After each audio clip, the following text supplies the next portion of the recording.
Amén. Amén. Amén. Es un privilegio predicar la palabra del Señor. La Biblia dice que hermosos son los pies de los que anuncian la paz. Y no solamente para los predicadores, eso es un llamado a todos. Es un llamado a todos. ¿Usted se acuerda que cuando hablamos de la armadura de Dios dice que hay una parte de la armadura que es el calzado con el que andamos? Si usted le pone el calzado, se aporrea los pies con las piedras, ¿cierto? Pero el calzado, dice, el calzado del apresto del Evangelio de la paz. Es decir, de la necesidad de predicar. Pero no se llama, el llamado no es solamente a los pastores, el llamado es a todo cristiano. A todo cristiano. Si tú quieres ponerte toda la armadura, entonces, ¿qué esperas para mostrar el Evangelio? ¿Qué esperas para salir y mostrar el Evangelio? El Evangelio no es este libro solamente. ¿Sabe qué es el Evangelio? El Evangelio somos nosotros. La palabra de Dios, pero somos nosotros. Cuando usted anda por la calle, ese es el Evangelio andando. La gente quiere ver a Dios, la gente te va a mirar es a ti. La gente quiere ver a Jesús, va a mirar tu vida. Y si ven a Jesús en tu vida, entonces dicen, realmente Dios existe. Realmente Dios existe. Bueno, ¿se acuerdan la semana pasada? La semana pasada estuvimos hablando del Espíritu Santo, hechos del Espíritu Santo, y cómo el Espíritu Santo actúa en la resurrección de Jesús. Hicimos un pare al tema que veníamos trayendo, que es el fruto del Espíritu. Esta es la cuarta enseñanza del fruto del Espíritu.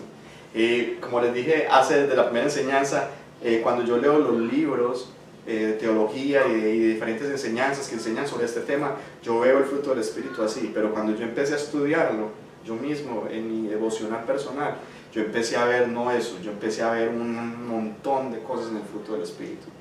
Como el fruto del Espíritu toca con todo lo que es uno como cristiano. Es decir, si no hay fruto del Espíritu, realmente no somos cristianos. El fruto del Espíritu es una muestra de que Dios está obrando y que una vida es salva. ¿Y se acuerdan cuál era el fruto del Espíritu? Que es en Gálatas 5, 22 y 23. Lo podemos leer. Entonces, ¿qué es lo que nos muestra? La verdadera realidad que ha pasado en el interior. Por eso dice la Biblia, usted ve una persona que es salva, pero usted no ve un cartel aquí en la cabeza que dice salvo. No. La persona que ha nacido de nuevo, usted no sabe ni de dónde viene ni de dónde va. ¿Qué está diciendo eso? Usted no sabe por qué está operando, porque no es visible. Es algo que pasa dentro de la persona, es algo que pasa en el interior. Por eso la experiencia del nuevo nacimiento es una experiencia interna, antes que externa. La gente, la psicología busca, mire hacia adentro, analícese. La psicología busca eso. Dios no busca solamente analizarse, sino que Dios entra al corazón del hombre y Dios empieza a vivir dentro del corazón del hombre y te ayuda a organizar tu vida. Te ayuda a organizar tu vida. El Señor trabaja de adentro hacia afuera. Entonces, ¿qué dice ese pasaje? Si me lo pueden leer, por favor. Gálatas 5, del 22 al 23. Mas el fruto del Espíritu es amor, gozo, paz, paciencia, benignidad, bondad, fe, mansedumbre, templanza. Contra tales cosas no hay ley. Amén. Contra tales cosas no hay ley. Ya en la vez pasada que hablamos en la predicación, no la pasada, sino la anterior, hace 15 días, vimos las tres primeras facetas del fruto del Espíritu. ¿Quiénes se acuerdan cuáles son las tres primeras facetas? A ver, echen memoria. El amor, la paz y el gozo. El amor, la paz y el gozo. ¿Qué dijimos de esas tres facetas del fruto del Espíritu? Eso. Que esas tres facetas se comienzan a manifestar de alguna manera desde el momento que usted llega al Señor. ¿Por qué decimos que desde el momento que usted llega al Señor? Porque una persona cuando cree en Jesús, ¿qué pasa? Siente el amor de Dios. Y cuando siente el amor de Dios, la persona se siente compelida a buscarle a Él. Acuérdese lo que dijimos, no es que nosotros hayamos buscado a Dios, sino que Dios nos buscó primero a nosotros. No es que nosotros hemos amado a Dios, sino que Dios nos amó primero a nosotros y entregó a su Hijo por nosotros. Y ese amor que nos muestra Él hace que algo se active en nuestro espíritu. Por eso el peor pecado es la incredulidad, porque Dios no ama como nosotros amamos. El amor de Dios es un amor, eso fue lo que a mí más me atrajo de Dios, es un amor incondicional. Cuando yo me acuerdo que cuando yo llegué a los caminos del Señor hace muchísimos años, yo me acuerdo, eso fue en 1996, estamos en el 2019, en 1996, un sábado por la tarde. Y si me acuerdo de la predicación que estaban dando ese día, estaban predicando el hijo pródigo, imagínense, culto de jóvenes, servicio de jóvenes. Yo era un muchacho en ese tiempo, era universitario, bueno, tenía a mi novia en ese momento, estaba con un montón de situaciones personales y yo sentí en ese lugar el amor de Dios. Yo pensaba que el pastor, yo no pensaba, a mí no me atrajo la iglesia en sí, a mí me atrajo fue el amor de Dios que yo sentí, wow, Dios realmente existe, porque yo en la iglesia católica yo iba y oraba y yo le pedía a sus santos, a ver, yo le decía, revélense a mí, dígame alguna cosa. Porque, bueno, no quiere decir que en la iglesia católica no haya personas que no hayan tenido experiencias con Dios, de hecho que sí las han tenido, pero lo que estoy diciendo es que en el caso mío no fue así. Yo me crié en el católico toda la vida y yo estudié en un colegio de sacerdotes y yo iba a misa cada 8 días, pecaba todos los días de la semana, iba a misa, me confesaba y era santo durante la misa porque yo era arrepentido, Señor, mis pecados, no sé qué, y confesaba el pecado y salía y uno volvía a ser igual, pero nunca había tenido una experiencia. Pero cuando sentí el amor de Dios, se me predicó el evangelio. O sea, no solamente una religión, sino el evangelio real, que Dios ama, que Dios perdona, que Dios redime, que yo era un hijo pródigo y el Señor no le importaba que yo hubiera andado como andara, en la situación que hubiera estado, en la condición que hubiera estado. Venga a mí, yo lo voy a restaurar. No porque vengas, puedes venir en la peor condición. El Señor no mira eso, el Señor lo amas a uno. Y eso a mí me atrajo. Y yo me acuerdo que yo pensaba que el pastor de la iglesia era el pastor de jóvenes. Durante mucho tiempo pensé que era el pastor de la iglesia. Y yo iba a la iglesia y yo tuve experiencias con el Espíritu Santo. Yo nunca he contado eso acá, pero yo tuve experiencias con el Espíritu Santo recién convertido. A los 15 días de yo haberme convertido, el Señor ya me había bautizado en lenguas, por ejemplo. 15 días, ni siquiera me habían bautizado en agua. A los 8 días tuvo visión. Y tenía cosas del Espíritu Santo que empezaba a darme, pero era porque en esa época también había un avivamiento, había un mover del Espíritu Santo muy fuerte en la ciudad, y mucha gente estaba llegando a los pies de Cristo, mucha, y conmigo llegaron muchos universitarios. No estamos hablando de cualquiera que la gente dice, es que el evangelio es para ignorantes, para los que están llevados, para los que son drogadictos, que mucha gente cree eso, que el evangelio es cuando usted ya está arrastrado. No, el evangelio es para todo el mundo.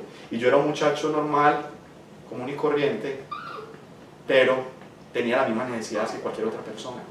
Y llegó a los caminos del Señor, y el amor del Señor fue una de las cosas. Entonces el fruto del Espíritu, las primeras cosas que se manifiestan en el fruto del Espíritu es ese, el amor de Dios. Y cuando el amor de Dios entra en nuestro corazón, algo pasa, que viene gozo, viene paz, seguridad. Y hablamos que la paz que viene de Dios no la entiende nadie, porque la gente ya lo miraba a uno. Yo era así todo mal encarado, que todavía era un poquito de mala cara, pero en esa época más.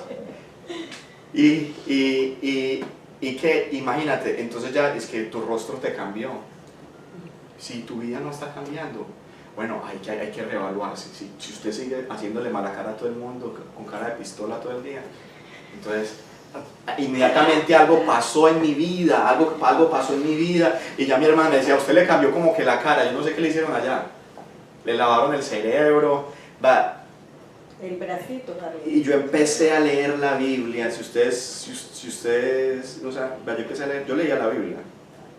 Me gustaba mucho sabiduría, y yo leía por allá libros, y yo decía, ¿eso qué era? Pero bueno, pero yo me leí la Biblia cuando yo me convertí, en el primer amor, pero no era yo, era el amor de Dios que estaba fluyendo. Cuando el amor de Dios comienza a fluir, yo me leí la Biblia, yo puedo decir que yo me leí la Biblia, el Nuevo Testamento me lo leí como en 3 días. Yo llegué, cuando yo estaba recién convertido, yo me acuerdo que yo salí de la iglesia y yo veía como todo como con luz. Yo decía, hasta veo distinto. Yo veía todo diferente, yo veía, o sea, era que mi espíritu había nacido de nuevo.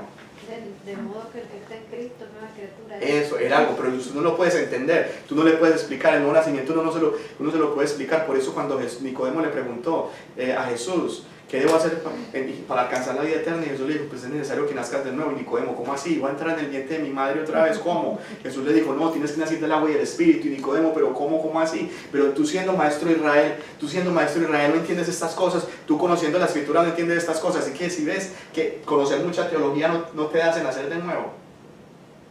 Nicodemo sabía mucha teología. Nicodemo era un maestro, un fariseo de Israel, un religioso del tiempo. De ese tiempo, y no tenía conocimiento de Dios. Pero en ese momento, cuando Jesús realmente entra, Jesús dice, es como el viento, no se sabe ni dónde viene ni dónde va, es algo que pasó adentro del corazón de la persona, pero no se sabe, no lo puedes describir, no lo puedes hablar. Entonces el amor es la primera cosa que se siente. ¿Y qué trae? Con él trae un gozo, y ese es el gozo de Dios. Pero no se queda ahí, mire que el fruto avanza más, y ya vamos para otra parte del fruto. Acuérdense que otra cosa que vimos antes de comenzar esto, en el gozo y la paz de Dios no las da el mundo. Es diferente. Hay un canto muy viejo que dice, el gozo que tengo yo, el mundo no me lo dio. El mundo no me lo dio, y como no me lo dio, no me lo puede quitar. Esa canción tiene mucha sabiduría. ¿Quién creyera? O tiene mucha sabiduría. ¿Por qué? Porque el mundo dice, yo tengo gozo cuando me gane ese Powerball que está tan bueno allá, $200 millones. Ahí tengo a tener gozo. Imagínense qué haré con eso, gozoso, con $200 millones, los meto al banco, y la gente empieza a hacer cuentas. Y entonces doy 5 a tal, doy 10 a aquellos, yo el diezmo, algunos estarán en el diezmo ya, doy el diezmo de la iglesia. De toda la vida. Le doy al pastor, ayudo a estas personas, monto una fundación. Bueno, la gente, entonces piensan, de cierta manera, el gozo va a depender de algo material, ¿sí me entiende? O cuando dicen, bueno, cuando tenga mi casa, la casa de mis sueños con 3, 4 cuartos para mis hijos, para el perro, para el gato, para no sé qué, el backyard, o sea, un patio bien grande, pagada, payoff, voy a ser feliz. Y no se dan cuenta que nada de eso está la felicidad. Por eso el mundo no me la dio, porque el mundo no me la dio, no me lo puede quitar. Es decir, el gozo viene y la felicidad viene instantáneamente cuando uno es salvo. Viene un gozo que sobrepasa todo entendimiento. Por eso dice Jesús, sobrepasa todo entendimiento, porque la gente no lo puede entender. Que tú sigues teniendo problemas, pero estás gozoso. Sigues teniendo dificultades, pero estás gozoso. Ya no depende si tienes un trabajo que te pagan un montón de plata, o tienes un trabajo donde no te pagan tanta plata. Pero no depende, no es ambivalente, no es cambiante. Es totalmente distinto ese gozo y esa paz. Entonces viene la otra parte del fruto. Y vamos a mirar 3 partes de ese fruto, que es la paciencia, la benignidad y la bondad. La paciencia es otra parte del fruto, pero esto es una paciencia distinta. Esta no es la paciencia esta no es la paciencia que uno puede adquirir en sus fuerzas. Esta es una paciencia que se da como resultado de caminar con el Señor, que la da el Espíritu Santo. Entonces esta paciencia no la tiene. ¿Se acuerdan cuando Jesús decía que si un enemigo te pega en un cachete, póngale la otra? Eso en nuestras fuerzas es imposible. Cuando Jesús decía, si usted le pegan en un cachete, póngale el otro, es porque esa persona tiene un fruto, y es la paciencia. Porque para uno aguantarse que le peguen en un cachete y usted le ponga al otro, tiene que tener mucha paciencia. Y no una paciencia humana, tiene que ser una paciencia sobrenatural. Una paciencia espiritual, del Espíritu, una paciencia que solamente da el Espíritu Santo. Entonces la paciencia viene del griego macrotumia, y significa una constancia, una conformidad, ser lento para el enojo. La paciencia es un amor. Miren que habíamos hablado que el amor es el fruto por excelencia. La paciencia es un amor incansable. Es un amor incansable, es un amor perseverando a través de la tormenta y el diluvio. La paciencia es el reflejo de ser conscientes de la paciencia que el Señor tiene con nosotros. Y al entender la paciencia que Dios tiene conmigo, yo puedo ser paciente con otros. ¿Qué dice 2 de Pedro 3:9? 2 de Pedro 3:9. Si alguno no me la puede leer. Os voy a dejar leer a ustedes, lectores. Os los voy a dejar leer. 2 de Pedro 3:9. No traje mis anteojos. El Señor no retarda su promesa, según algunos la tienen por tardanza, sino que es paciente para con nosotros, no queriendo que ninguno perezca, sino que todos procedan al arrepentimiento. Hasta ahí, ¿se acuerda que nosotros habíamos dicho que el amor de Dios no es igual al amor del hombre? Que el amor del hombre no tiene paciencia. Usted, por ejemplo, alguien se la hizo y usted dice, me la hizo, se la hago de vuelta. Yo no voy a esperar. Muchas veces pensamos así. Y ese no es el Espíritu de Dios. ¿Sí ves cómo es de diferente el Espíritu de Dios a nosotros? La paciencia, el amor de Dios. ¿Qué es el amor de Dios? El amor de Dios con los hombres que no lo conocen. Él espera que la gente llegue a sus pies. Si fuera como nosotros, yo le decía a Dios, menos mal, yo no soy tú, porque si yo fuera Dios, yo ya habría fulminado a toda la guerrilla y a Al Qaeda y a todo el mundo. Esos a los que hacen tráfico sexual, yo ya hubiera, que cayeran todos fulminados. Dios podría hacer eso. Que es imposible, si Dios hace que tú respires, Dios podría hacer que en este momento, si Dios lo podría, pero Él no lo hace porque Él no es así. Porque Él tiene paciencia. Él tiene paciencia con nosotros. Él tiene paciencia con los malos. Porque si Él me hubiera fulminado cuando yo tenía 18 años, que hacía cosas malas, no hubiera llegado, no tendrían pastor ustedes acá predicándoles hoy, por ejemplo. ¿Usted puede creer eso?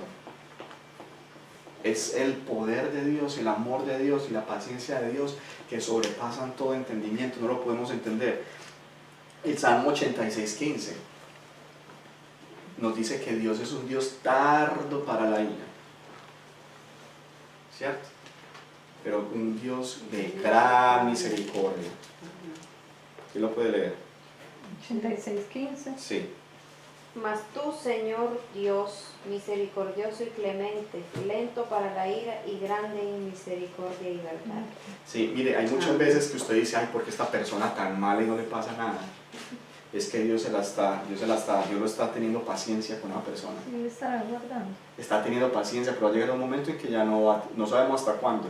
No podemos menospreciar la paciencia del Señor. Él tiene paciencia, pero va a llegar un momento en que todos van a pagar. Va a llegar un momento, tarde o temprano, todos van a pagar. Eso es Lupe que está ya respirando. No crea que vino la pelona, nada. Los niños con algo. Tranquila Marta, que esa es la niña Lupe, la perrita de la casa. viejita. Entonces, implica la paciencia, implica la capacidad de sufrir circunstancias adversas esperando con tranquilidad. De una manera voluntaria y no por mera necesidad, sin murmurar, sin quejarse, sino con plena confianza de que Dios está obrando en medio de las circunstancias. Amén. Y de que Él sabe lo que está haciendo y que es lo mejor para sus hijos y tiene un propósito con eso. Dice Juan 8:28, sabemos que Dios dispone todas las cosas para bien de quienes lo aman. Sabemos que Dios dispone todas las cosas para el bien de quienes lo aman. Eso es otra versión.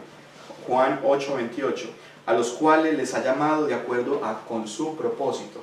Alguien dice, por ejemplo, entonces, ¿por qué Dios permite muchas cosas? Bueno, el sufrimiento en los cristianos y tiene un propósito. Y vamos a ver esto, vamos a tratar ese tema un poquito más adelante. Santiago 1, perdón, ahí me equivoqué, ese no es Juan 28:8, no, ese me equivoqué, ese no es ese, pero lo tengo que buscar, después se los digo hoy en el versículo. Dice que los que aman a Dios todas las cosas le ayudan a bien, creo que eso está en Corintios, no estoy seguro. Santiago 1 del 2 al 4, ¿qué dice? Y vamos a mirar esto. Santiago 1 del 2 al 4. Hermanos míos, tened por sumo gozo cuando os halléis en diversas pruebas, sabiendo que la prueba de vuestra fe produce paciencia. Sabiendo que la prueba de vuestra fe produce paciencia. Entonces, ¿qué es lo que lleva la paciencia? O sea, ¿dónde se refleja la paciencia? ¿Dónde se ve que la paciencia está siendo producida? Es decir, Dios en la prueba, o sea, Dios no sabe si hay veces no sabemos si la persona realmente tiene paciencia hasta que no es probada. Entonces, ¿qué quiere decir esto? Quiere decir varias cosas. Primero,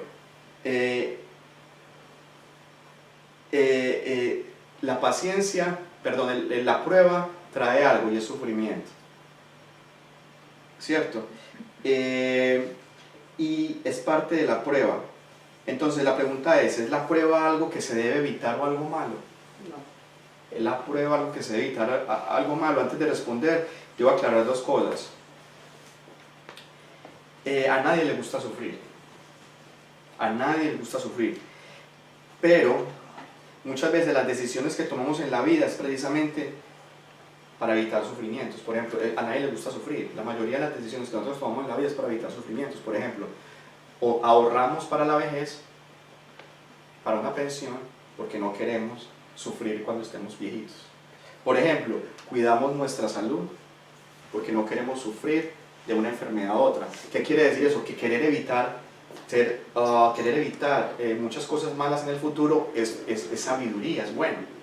Es bueno. Nadie dice que es malo.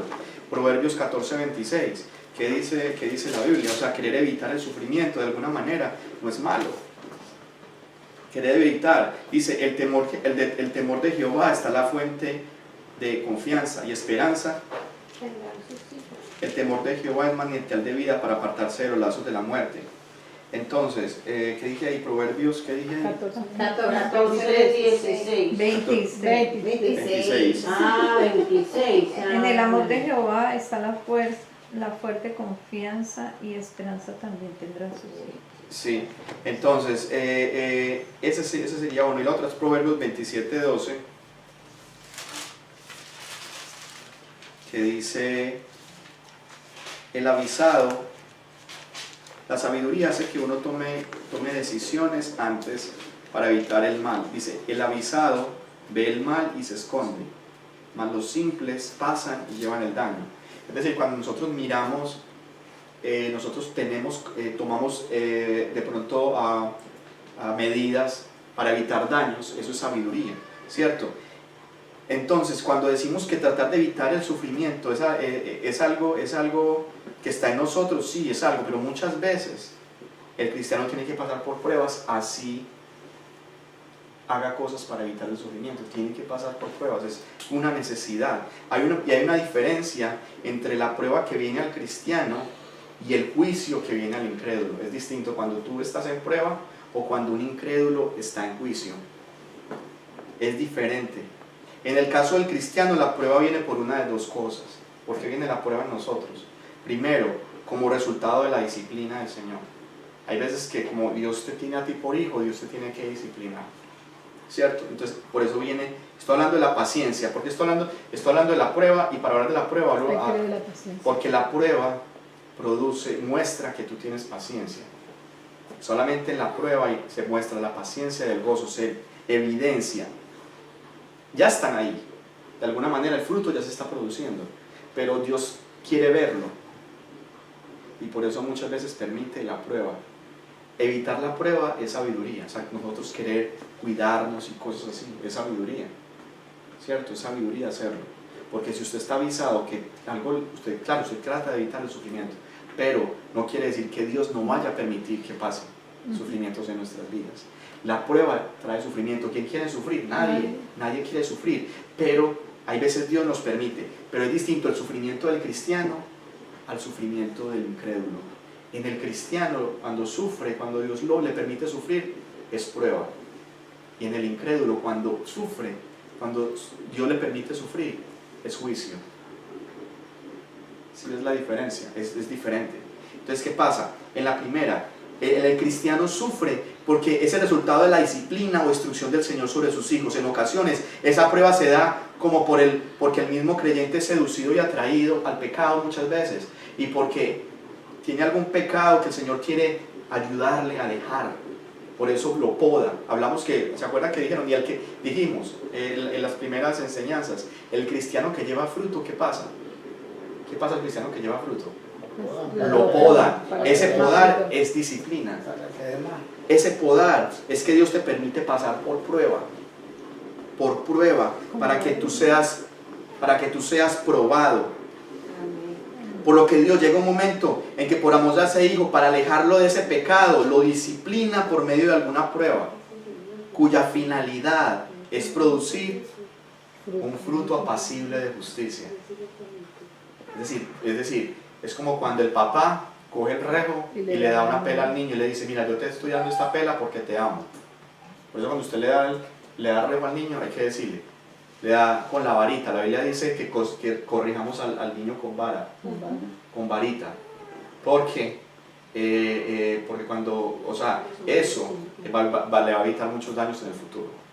Eso es lo que dice la Biblia, eso le va a evitar muchos daños en el futuro a ese niño. Y cuando usted lo hace, usted le dice, mira, yo lo estoy haciendo es porque yo te estoy corrigiendo. No le digas porque lo estoy castigando, que es lo que nosotros muchas veces decimos. Porque Dios castiga a los incrédulos, pero a los hijos los disciplina, los corrige. Eso es lo que hace Dios. Proverbios 3, del 11 al 12. Proverbios 3. Del 11 al 12. Dice, sí, dale. No menospreciéis, hijo mío, el castigo de Jehová, ni te fatigues de su corrección, porque Jehová al que ama castiga, como el padre al hijo a quien quiere. Bienaventurado el hombre que halla la sabiduría y que obtiene la inteligencia. ¿Qué quiere decir esto? Que Dios al incrédulo es juicio, pero a nosotros nos corrige. A nosotros, de cierta manera, el castigo de Dios, de cierta manera, esta palabra podría decir corrección. Es la palabra más exacta. La corrección de Dios y la instrucción de Dios es con diferente propósito. Hebreos 12, vamos para Hebreos 12 del 7, que tiene que ver con esto mismo. Hebreos 12 del 7 al 11.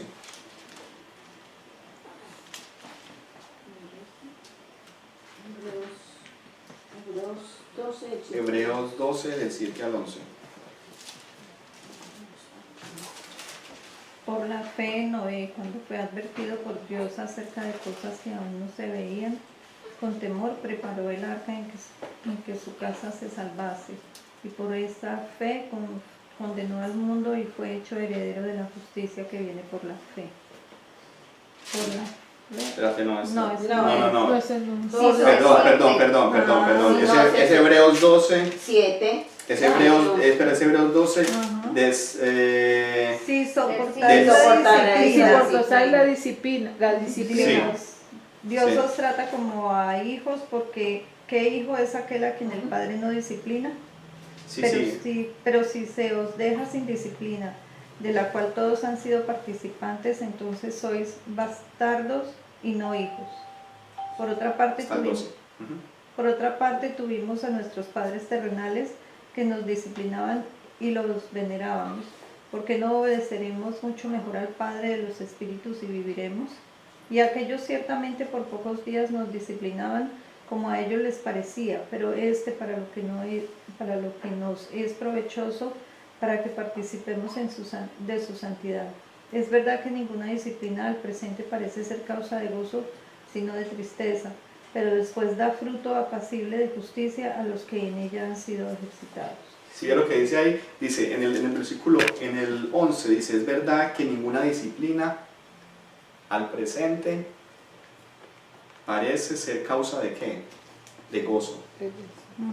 Pero después da fruto apacible de justicia a los que en ella han sido ejercitados. Entonces, ¿cuál es el propósito de la disciplina del Señor? El propósito de la disciplina del Señor es sacarnos de conductas que Dios sabe nos dañan.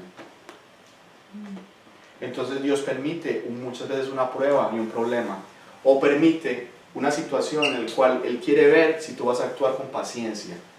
Y si Él ve que no actúas con paciencia, entonces te va a poner otra, y te va a poner otra, y te va a poner otra hasta que vea paciencia. Y cuando veas paciencia, entonces Dios, ya aprendió, ya está un poquito más paciente, ya estoy viendo más fruto en su vida. Entonces nosotros tenemos que aprender que la disciplina del Señor muchas veces, como nos la da también a través de la exhortación. Puede que un hermano se acerque y te diga, mira, esto que estás haciendo no está bien. Y muchas veces Dios, si tú estás sirviendo, puede que Dios te siente un tiempo, y no, si estás sirviendo, te saque del ministerio un tiempo. ¿Te acuerdas lo que hablamos? Que el que no da fruto, que da fruto malo, ¿qué? Lo corta. El Señor lo corta, puede que lo corte y lo saque, pero también Él es capaz de volverlo a pegar. Entonces mire esto tan tremendo de la palabra del Señor. No solamente que Dios lo disciplina a uno, sino que Dios también manda a los creyentes la responsabilidad de levantarlo. Eso es tremendo. Si una persona es disciplinada, como es hijo, Dios le manda a los creyentes, a la iglesia, la responsabilidad de levantarlo y restaurarlo, usando otra faceta del fruto, que es el espíritu de mansedumbre. ¿Sí ves? Moderación en la mansedumbre es la moderación en el enojo, al considerarse uno mismo, pudiendo uno ser tentado de la misma manera, uno mirar que uno mismo puede caer en lo mismo. ¿Sí me entiende? Tener misericordia de la otra persona. Es decir, que nosotros tenemos que tener moderación. Gálatas 6, 1 y 2. Gálatas 6, 1 y 2. Miren esto. Gálatas 6, 1 y 2. Dice: hermanos, si alguno fuere sorprendido en alguna falta, vosotros que sois espirituales, miren esta palabra, porque en Gálatas, acuérdense que Gálatas Dios los acusa de carnales a ellos. Pablo les dice: ustedes son como carnales, porque empezaron muy bien guardando la gracia y ahora están guardando la ley. Mira, es que uno puede ser carnal de dos maneras, y aquí me salgo un poquito para entrar a este punto.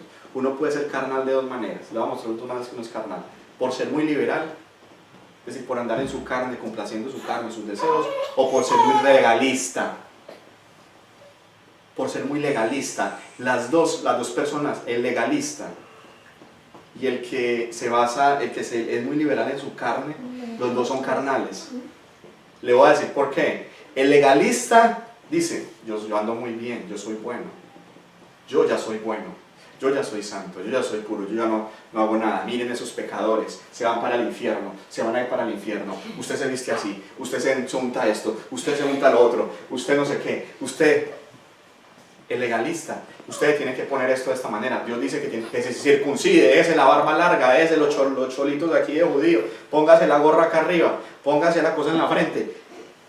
Ese es un carnal, porque está confiando en su propia carne, en su propia justicia. Y el otro legalista y el otro carnal es el que ya dice: no, entonces como estamos en la gracia, hagamos de todo. Dios, ya no estamos en la ley, ese es el otro carnal. Ya no estamos en la ley, estamos en la gracia. Como estamos en la gracia, entonces podemos jugársela a la mujer, Dios me perdona. Puedo ver pornografía, Dios me perdona. Puedo andar en homosexualismo, Dios me perdona. Dios es muy misericordioso. Dios ya me perdonó en la cruz del Calvario. Ese es el otro carnal. Estoy diciendo los dos tipos de carnales: el que se cree muy santo y el que cree que solamente lo que Jesús hizo yo puedo andar como quiera. Eso es lo que estoy queriendo decir. Entonces cuando Pablo viene hablando de eso, Pablo dice: y ustedes que son espirituales, cuando vean una persona que está en esa circunstancia, que está pasando por eso, dale tranquilo, cuando vean una persona que está pasando por eso, ustedes que son espirituales, restauren a esa persona con espíritu de mansedumbre, considerándose a ustedes mismos. ¿Qué dice Gálatas 6, 1 y 2? Dice: hermanos míos, vosotros que sois espirituales, restauradle con espíritu de mansedumbre. Dice: considerándote a ti mismo, no seas que tú también seas tentado. Sobrellevad los unos las cargas de los otros y cumplid así la ley de Cristo.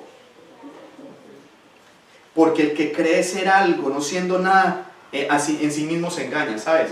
Eso que estaba diciendo yo del legalista, porque lo que Pablo acusa a Gálatas es de ser legalistas. Él los acusa a ellos de ser legalistas. Es tremendo. A Gálatas los acusa, a los de Galacia los acusa de ser legalistas, y a los de Corintios los acusa de ser liberales. Y él les dice: ustedes dos están andando en la carne. Les dice Pablo: ustedes dos están andando mal. Por eso los de Corintios les dice: ¿dónde está el fruto del Espíritu? Tienen dones. Y a los de Gálatas les dice: ¿y dónde están los frutos del Espíritu? También trata el fruto del Espíritu acá. En Corintios le habla del amor. ¿Se acuerdan? Primera de Corintios 13. Les habla del fruto. Y a Gálatas les habla de los frutos. Aquí está en Gálatas 5, le habla de los frutos. Entonces, ¿qué está diciendo? ¿Qué le está diciendo él a Gálatas? Le está diciendo: ustedes que son espirituales, los que andan espiritualmente, ayudan a los que andan mal. Porque muchos de los que andan mal están siendo disciplinados por Dios. Entonces restáurenlos con espíritu de mansedumbre. Restáurenlos, porque a ustedes también pueden ser tentados en lo mismo. Entonces con eso tiene que ver la mansedumbre. Verse a uno mismo y saber que uno puede pasar por la misma situación. Entonces, y segundo, hay otra razón por la cual el cristiano entra en prueba. Ya vimos la primera razón. La primera razón es ¿por qué? Porque está siendo disciplinado. ¿Y cuál es la segunda razón por la que un cristiano entra en prueba? ¿Cuál es la que leímos en Santiago 1 y 2? Santiago 1 del 2 al 4. Esa es la otra razón. Cuando estamos en prueba por hacer lo bueno, por hacer la voluntad de Dios. Esa es la otra razón, la prueba que viene precisamente de hacer el bien o la voluntad de Dios, es decir, por la persecución del mundo Satanás. Esa es la otra prueba que todos vamos a pasar. Vamos a leer Mateo 5 del 10 al 12 primero. Mateo 5, yo lo voy a leer aquí por ustedes rápidamente. Mateo 5 del 10 al 12. Del 10 al 12. Dice: bienaventurados los que padecen persecución por causa de la justicia, es decir, por causa del evangelio, por causa de andar en santidad, porque de ellos es el reino de los cielos. Bienaventurados sois cuando por mi causa os vituperen y os persigan y digan toda clase de mal contra vosotros mintiendo. Y mire lo que le dice Jesús, no está ni Pablo ni nada, Jesús: gozaos, gozaos. Acuérdense de lo que habíamos hablado del gozo. El gozo se manifiesta en la persecución, en la prueba, se manifiesta el gozo. Gozaos. ¿Se acuerdan que los discípulos lo flagelaron y ellos salieron como?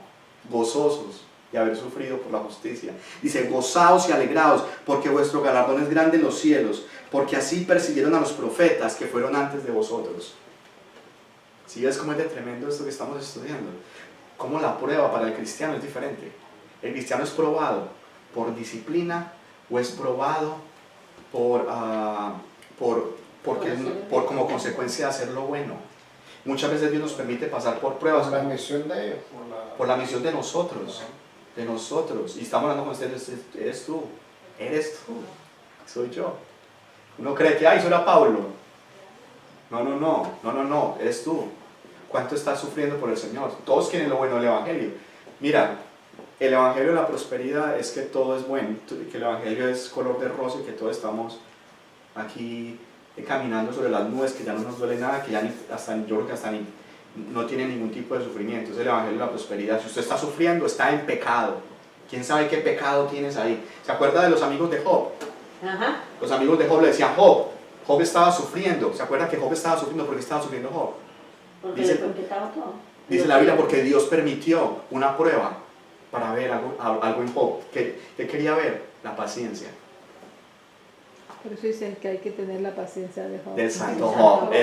Y Job tenía paciencia. ¿Sí ve la paciencia de Job? La paciencia tremenda de Job. ¿Y por qué Dios lo pasó por la prueba? ¿Porque Job había hecho algo malo? No. Es porque Dios quería ver su paciencia, quería ver el fruto. Y muchas veces Dios te va a meter por pruebas para ver tu fruto, para ver si eres verdaderamente creyente o no. Y muchas veces, mucha gente se tuesta ahí. Y no es creyente, o sea, muestra que su corazón no es de ser creyente. Y se tuesta ahí. En el sufrimiento, lo quema. ¿Sabes qué es lo que dice la Biblia? Que cuando el sembrador sale a sembrar, y si la semilla cae, y la semilla no tiene buen cimiento, sale la planta, y el sol la quema, porque no aguanta. Igual también dice, cuando la semilla nace y hay muchos espinos que lo rodean, está rodeada de problemas, y la persona está concentrada, y la semilla no se ahoga, no puede salir. Es igual, de cierta manera, esto. Entonces, ¿qué estamos diciendo? Lo anterior es diferente frente a los incrédulos, porque frente a los incrédulos esto se llama juicio, que es el resultado de la justicia de Dios por el pecado de una persona incrédula o falso creyente. Aquí hablo dos cosas.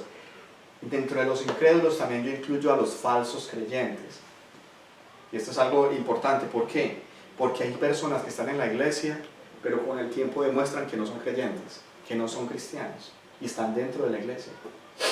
Entonces, este juicio, ya estos falsos creyentes no son disciplinados, esos falsos creyentes van a ser juzgados con juicio de parte de Dios en cualquier momento. ¿Qué dice Hebreos 6:12?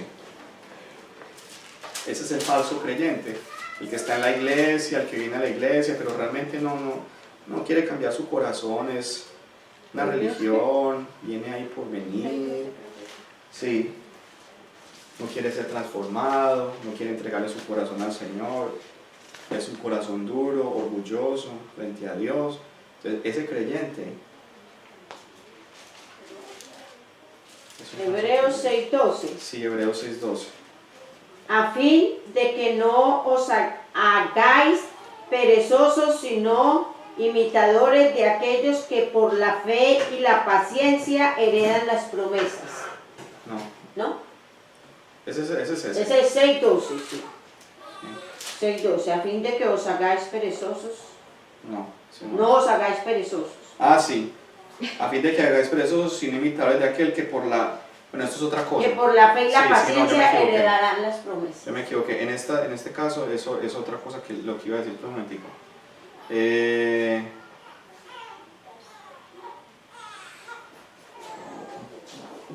Perdón, es Proverbios 28:1. Es Proverbios 28:1. Me equivoqué. Perdón. Huye el impío sin que nadie lo persiga. Sí, ese versículo me lo dio Gloria. Mas el justo está confiado como un león. Eso. Y vamos a leer 2 de Pedro 2, 1 al 3. 2 de Pedro 2.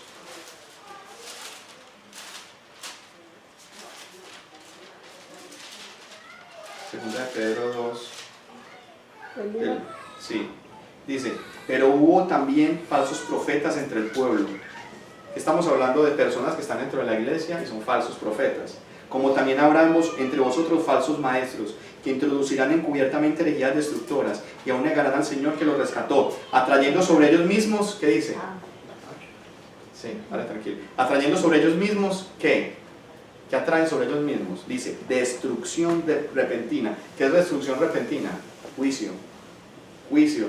Por causa de los cuales el camino de la verdad será blasfemado. ¿Qué quiere decir esto? Gente que está dentro de la iglesia, pero que su testimonio es tan malo, que mucha gente afuera no cree por esas personas. Nosotros muchas veces somos los que le decimos al mundo, no crean esto porque esto no es verdad, porque con nuestras vidas negamos a Cristo. Entonces está diciendo, estos falsos maestros traen herejías destructoras. Y dice, por la avaricia harán mercadería de vosotros. ¿Qué harán de vosotros? Mercadería. Sobre los tales, ya de largo tiempo, la condenación no se tarda y su perdición no se duerme. Está diciendo que sobre estas personas, es decir, los falsos creyentes y frente a los incrédulos, lo que hay de parte de Dios es juicio. Pero para los creyentes hay prueba. Y la prueba es para producir paciencia. ¿Ok? Entonces lo que está hablando de Hebreos 6:12 es que habla de las promesas. Que aprendamos de los que por la fe han alcanzado las promesas. Al nosotros andar en fe, logramos alcanzar las promesas de Dios. Amén. Porque cuando nosotros perseveramos, al final alcanzamos. ¿Cuál es el dicho que dice? El que persevera alcanza. Y la perseverancia, eso es un dicho. Y la perseverancia necesita paciencia. Si tú no tienes paciencia, no puedes perseverar. Porque la paciencia es. Entonces, es tremendo esto porque es un principio de sabiduría. ¿Qué dice Hebreos 10:36 también sobre eso de las promesas? Patricia, usted que estaba leyendo Hebreos 10:36. Ya le digo. Y ya vamos acá, vamos a hablar dos cositas más. 10:33. 10:36 dice, porque os es necesaria la paciencia, para que habiendo hecho la voluntad de Dios, obtengáis la promesa. Ok, si ves, para que tengáis la paciencia, para que haciendo la voluntad de Dios obtengáis ¿qué? La promesa. La promesa. Hay promesas de Dios para nosotros, pero no la vamos a obtener si no perseveramos, si no somos pacientes. No vamos a obtenerla si no tenemos esa fe inquebrantable que nos permite seguir y seguir y seguir. La paciencia también muestra fe. ¿Se acuerdan de Abraham? ¿Se acuerdan de Abraham que ya estaba viejito y que Dios le había prometido que un hijo? Un hijo. Y eso sí es mucha paciencia y mucha fe. Habían dos cosas que se mire que el fruto del Espíritu se entrelaza y trabaja junto todo. Porque Abraham amaba a Dios. Porque amaba a Dios, porque Dios lo amaba a él también primero. Él tenía fe. Y esa fe le permitía creer en sus promesas. Y creer en sus promesas le permitía continuar así él no viera. Y el continuar, así no ve, aunque uno no ve, es paciencia. Si ves todo el fruto del Espíritu, cómo se manifiesta en eso. Y eso es sobrenatural. No lo puedes adquirir en tus fuerzas. La paciencia del mundo, yo lo escuchaba a un predicador que estaba hablando, la paciencia del mundo, ¿sabe cómo la llaman ahorita? Meditación. Nueva era. Es la paciencia del mundo. Usted quiere... aguante la respiración y cuente hasta 10. Aguántese la rabia. Eso es lo que dicen a uno los psicólogos. Esa es la paciencia del mundo. Una paciencia psicológica. Trabájese psicológicamente usted mismo. O sea, decía este predicador que él había metido a sus hijos a un colegio. En el colegio le estaban dando meditación y que él fue al colegio, es un pastor, y le dijo al director: eso es del diablo, eso no es de Dios. Esas cosas de meditación, que no sé qué, que no sé cuántas. Y llamaron al Señor, al Señor que estaba dando la clase. Y él decía, ese Señor que está dando la clase, la gente decía: este Señor es muy pacífico, era como paz. ¿Cómo es que es? Love and peace. Uno de esos meditadores de barbudo. Y entonces él empezó a decir: mira, la Biblia condena eso. La Biblia condena todo lo que tiene que ver con su gestión mental, todo lo que tiene que ver con poner la mente. Él empezó a aplicar con la Biblia. Y ese señor se le subió la rabia, se convirtió, dice él, el predicador, con un cenicero y se lo iba a partir en la cabeza. Entonces que el director, el pastor dijo: yo le empecé a hablar la palabra de Dios y ese señor se le alborotaron fue los demonios. Porque la paz que trae el mundo muchas veces es una paz demoníaca, porque el diablo trata de apaciguar de alguna manera a la persona, pero no es verdadera. Es una paz como lo que hace el diablo, una paz fingida, una paz que no es real. Que no es real, no es una paz ni una paciencia real. La benignidad es el cuarto, quinto fruto, la benignidad. Bueno, con esto ya va a acabar y esto es rápido. Del griego Christotes, ya vimos la paciencia. La benignidad viene del griego Christotes. Se trata de una persona que no quiere o no tiene la intención de ofender o dañar a nadie. Ese es otro fruto del Espíritu. Una persona que no quiere causarle dolor. Es una actitud de ternura del corazón. En otras palabras, se trata de una persona buena. Esa es la benignidad. Entonces el fruto del Espíritu es amor, gozo, paz, paciencia. Estamos en el quinto, benignidad, que es una persona con intenciones buenas. Cuando usted es benigno, usted ve una persona con él, usted no tiene intención de dañar a nadie. Una persona benigna es quien en su corazón no quiere abusar de alguien. Una persona benigna es una persona que ve al necesitado y le duele ver al necesitado, le duele en su corazón, le duele. Lucas 6:35, esto lo voy a hacer rápido. Lucas 6:35 para que terminemos. Lucas 6:35, pero me interesa mucho el fruto del Espíritu, porque esto muchas veces no se lo enseñan, no viene en las iglesias. Y uno necesita saber que necesita este fruto para demostrar que es verdadero cristiano. 6:35 dice: amad pues a vuestros enemigos y haced bien y prestad, no esperando de ellos nada, y será vuestro galardón grande, y seréis hijo del Altísimo, porque Él es benigno para con los ingratos y los malos. Mire, la benignidad tiene que ver con lo que hace Dios. Dios hace salir el sol sobre buenos y malos. La benignidad es no querer, es como una bondad del corazón, no querer dañar a nadie. La benignidad tiene que ver con una persona perdonadora, que le gusta perdonar, que es capaz de perdonar, que perdona. Es una persona benigna. Pero la persona que usted va por la calle y ve que una persona de calle no le importa, eso no es conmigo, eso no es benignidad. ¿Sí ves? Una persona que ve que ve un hermano que está con necesidad y no le duele, sino que dice, pues eso debe ser porque lo ganó, eso debe ser que es un vago, no tiene. Una persona que no es benignidad. Benignidad es una intencionalidad del corazón y es diferente a la que viene, a la bondad. La bondad es la última que vamos a ver hoy. Viene del griego agatosune, que significa bueno. Sabemos que una persona benigna, que es la pasada, es una persona que tiene la intención en su corazón, una ternura en su corazón, siente dolor por los demás, perdona. Cuando le piden perdón, ella es persona perdona, no tiene intenciones de dañar a nadie, no lo hace con intencionalidad. Hay gente que te presta, te da este vaso, te da esta botella con agua, pero usted sabe, se la estoy dando, pero usted me tiene que dar a mí después. No es gratis, nada es gratis. Esa es la persona que no es benigna, ¿sí?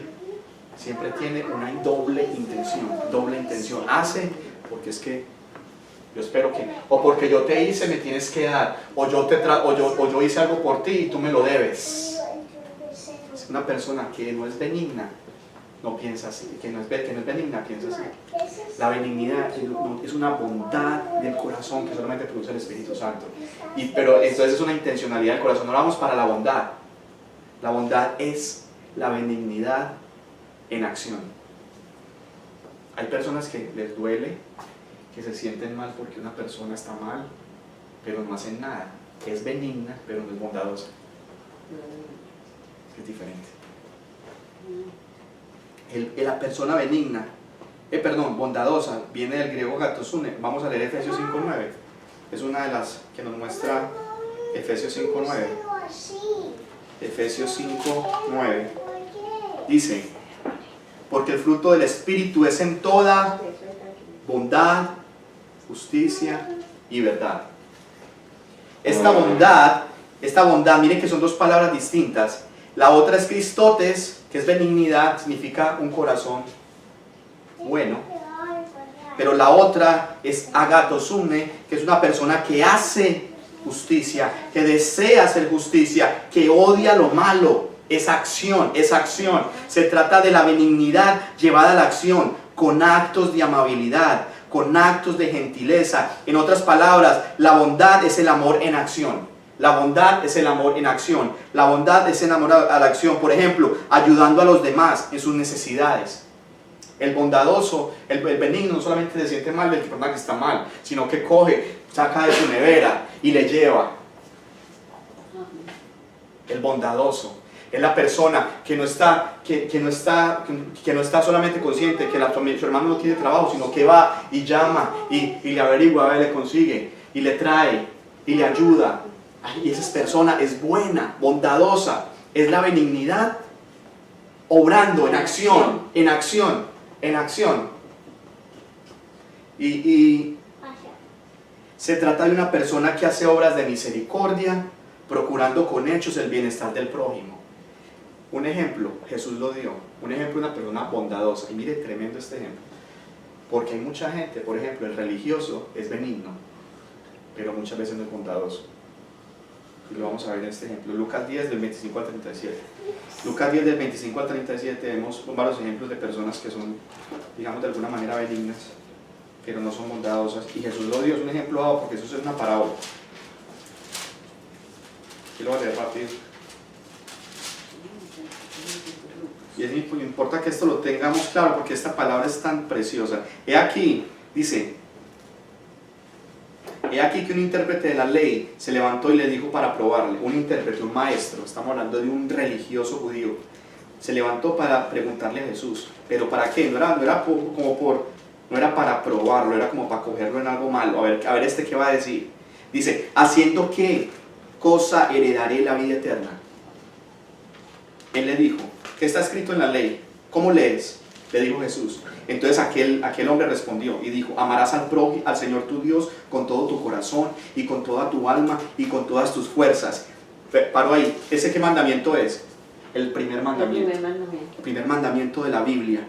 No es el que le decían: amarás a Dios sobre todas las cosas. Ese es el resumen de este mandamiento. Amarás a Dios con todo tu corazón, con toda tu alma y con todas tus fuerzas. Y dice: y con tu mente.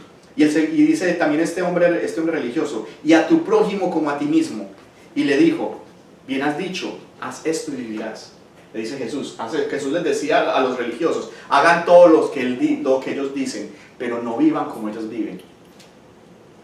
Tremendo, ¿no? Pero el religioso, queriendo justificarse a sí mismo, le dijo a Jesús, ¿y quién es mi prójimo? ¿Quién es mi prójimo? Respondiendo Jesús y dijo, un hombre descendió de Jerusalén a Jericó y cayó en manos de ladrones, los cuales le despojaron, e hiriéndole se fueron dejándole medio muerto. Aconteció que descendió un sacerdote por el camino y viéndole pasó de largo. Asimismo un levita, que estaban hablando de puros religiosos, un levita pasó, un pastor, un cura, un sacerdote, pasó y viéndolo pasó de largo.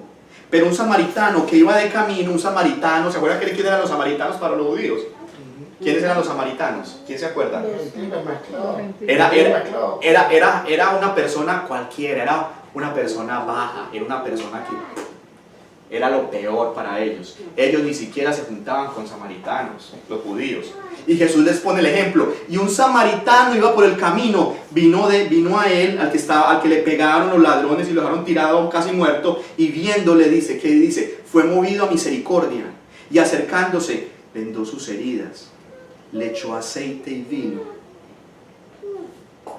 y poniéndolo en su cabalgadura lo llevó al mesón, y cuidó de él. Mira todo lo que hizo ese hombre. Un cualquiera para los judíos. Estamos hablando desde el punto de vista religioso. El religioso le está preguntando y Jesús le dice, este hombre, cualquiera vino y hizo esto. Y al otro día no solamente lo cuidó, no solamente lo vendó, no solamente lo llevó a un mesón y le tuvo que haber pagado un hotel para vivir ahí un tiempo mientras se recuperaba. Dice, al otro día sacó 2 denarios y los dio al mesonero, o sea, al dueño del mesón, y le dijo, cuídamelo, y todo lo que gastes de más, yo te lo pagaré cuando regrese. ¡Wow! ¿Quién pues de estos 3 te parece que fue el prójimo del que cayó en las manos de los ladrones?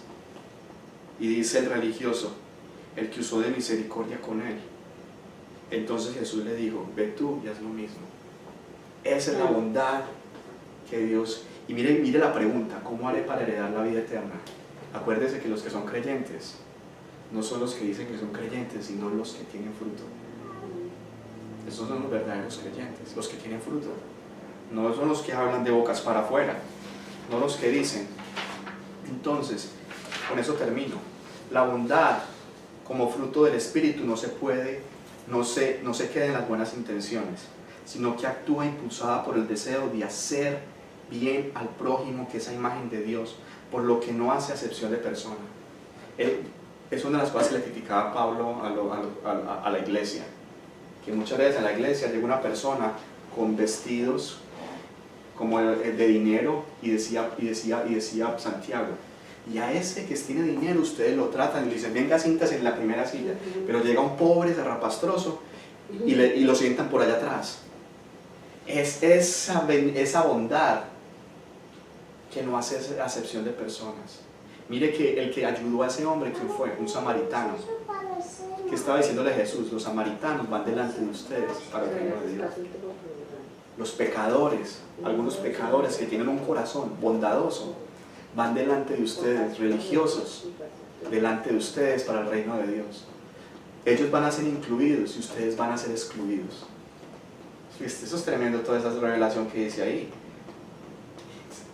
Por último, se trata de una bondad no farisaica, por interés o esperando algo a cambio. Esta última es una falsa bondad. Aquí mira la falsa bondad. Hay una falsa bondad. Hay gente que hace obras buenas para que lo vean. Esta falsa bondad es una falsa bondad, es una especie de hipocresía para ganar prestigio o decir que yo soy bueno y tengo amor. Es una bondad. Eso sucede mucho en los católicos. Y sucede mucho en todos, hasta en la misma iglesia cristiana sucede. Porque acuérdese que lo que Pablo estaba criticándole a Gálatas es eso. Ustedes se creen súper buenos, ¿sí? Y hacen acepciones de personas. En conclusión, estas tres partes del fruto son el resultado de tener el Espíritu Santo fluyendo y trabajando en una vida. Pues no se trata de una fuerza de voluntad, no se trata de fuerza de voluntad o del trabajo de una persona. Este es el fruto, este fruto lo produce el mismo Dios en el corazón del verdadero creyente, aquel que ha dejado que el fruto del Espíritu se manifieste en él o ella y da fruto, dice la Biblia, y da mucho fruto y da más fruto. O sea, Dios siempre trabaja en nosotros para que demos más fruto. Amén. Amén. Terminamos con eso. Padre, en el nombre de Jesús te damos gracias por tu palabra, que es eterna, que es verdadera, Señor. Esta palabra nos cayó a todos. A mí, Señor, me cayó. Yo necesito, Señor, que tu fruto se produzca en mi vida, Señor. Padre, queremos tener un corazón, como dice la Biblia, un corazón paciente. Y sabemos que la paciencia se va a manifestar en nuestras pruebas, Señor. Todos somos probados. Yo te pido que cierres tus ojos y mira tu corazón. Y mira los problemas que tú estás pasando, que estás pasando en este momento. Y mira la paciencia de Dios para contigo en tantas situaciones. Y Dios te pide que tú tengas igual paciencia en este momento. Que tengas paciencia con esa situación. Que Él te va a ayudar, que Él te va a sacar adelante. También de la benignidad, que tengamos buenas intenciones en todo lo que hagamos. Que perdonemos a los demás, que seamos benignos en el sentido de que demos las cosas sin esperar nada a cambio, como Dios que es bueno, es benigno, que hace salir el sol sobre buenos y malos, sobre justos e injustos. Que demos con un corazón bueno. Y no solamente eso, sino que nuestra bondad no se quede en las palabras, y de que nuestra benignidad no se quede en las intenciones, sino que la benignidad la llevemos a la acción para que seamos bondadosos, Señor, que podamos dar a otros, que podamos dar a otras personas, que podamos tener misericordia aún con las personas que no conocemos y que de pronto no nos pueden dar algo a cambio, Señor, sino solamente como tú, aprender de ti, que tú eres bueno, Señor. Ayúdanos, Padre, y cuando demos con la mano derecha, no sepa lo que hace la izquierda. Padre, en el nombre de Jesús, que no proclamemos nuestra propia justicia, porque sabemos que somos buenos, porque tú fuiste bueno con nosotros primero, porque tú eres bueno, Señor. Todo el tiempo tú eres bueno, Señor. Tú eres bueno. El Señor es bueno porque el Señor es paciente, porque el Señor es benigno, porque el Señor es bondadoso. Gracias, Señor, porque nos has dado tanto, Dios. Y en el nombre de Jesús te pido que nos perdones si hemos manifestado el fruto en nuestras fuerzas. Perdónanos si muchas veces hemos manifestado el fruto para que nos vean, o es un fruto falso, o es una bondad mala, una bondad hipócrita, solamente para que nos vean o para que nos amen, y no una bondad que es el resultado de que Dios está en tu corazón, de que tú quieres hacer bien al otro, que tú quieres que el otro esté bien, que el otro esté bien sin importar si te va a dar o no algo a cambio. Padre, en el nombre de Jesús, danos esa bondad. Muchas veces nos damos cuenta de que somos malos, Dios. Lo contrario a la bondad es la maldad. Es lo malo, es ser malo. Ser bueno y ser malo son dos. Ayúdanos a ser bueno como tú eres bueno, Señor. En el nombre de Jesús. Si tú no conoces a Cristo, yo te pido que hagas esta oración. Dile: Señor Jesús, he estado lejos de ti. Yo he escuchado esta palabra y hoy creo que tú eres santo, poderoso y grande. Y creo que moriste por mí en la cruz. Perdona mis pecados. Escribe mi nombre en el libro de la vida, Señor. Cúbreme con tu sangre preciosa. Y yo recibo el sacrificio de Cristo en la cruz. Yo creo que Él murió, fue sepultado, resucitó al tercer día y está sentado a la derecha del Padre. Y hoy te recibo, Señor, y tú llevaste mis pecados. Por esa razón, mi nombre está escrito en el libro de la vida, Señor. Ven a mi corazón a través de tu Espíritu Santo. En el nombre de Jesús, abro mi corazón a ti para que lo llenes. En el nombre de Jesús, te doy gracias, Padre. Amén y amén. Un aplauso al Señor. A todos los que nos han acompañado por Facebook, y gracias a ustedes por estar acá. Espero que esta palabra del fruto, ya falta una sola enseñanza y ya acabamos. Sí, gracias al Señor, gloria a Dios. Y a todos los que están en Facebook, los invitamos para el jueves, 7:30, tenemos oración y también tenemos acá enseñanza otra vez el próximo domingo con la última parte del fruto del Espíritu. Bendiciones, Dios me los bendiga, gracias. Amén.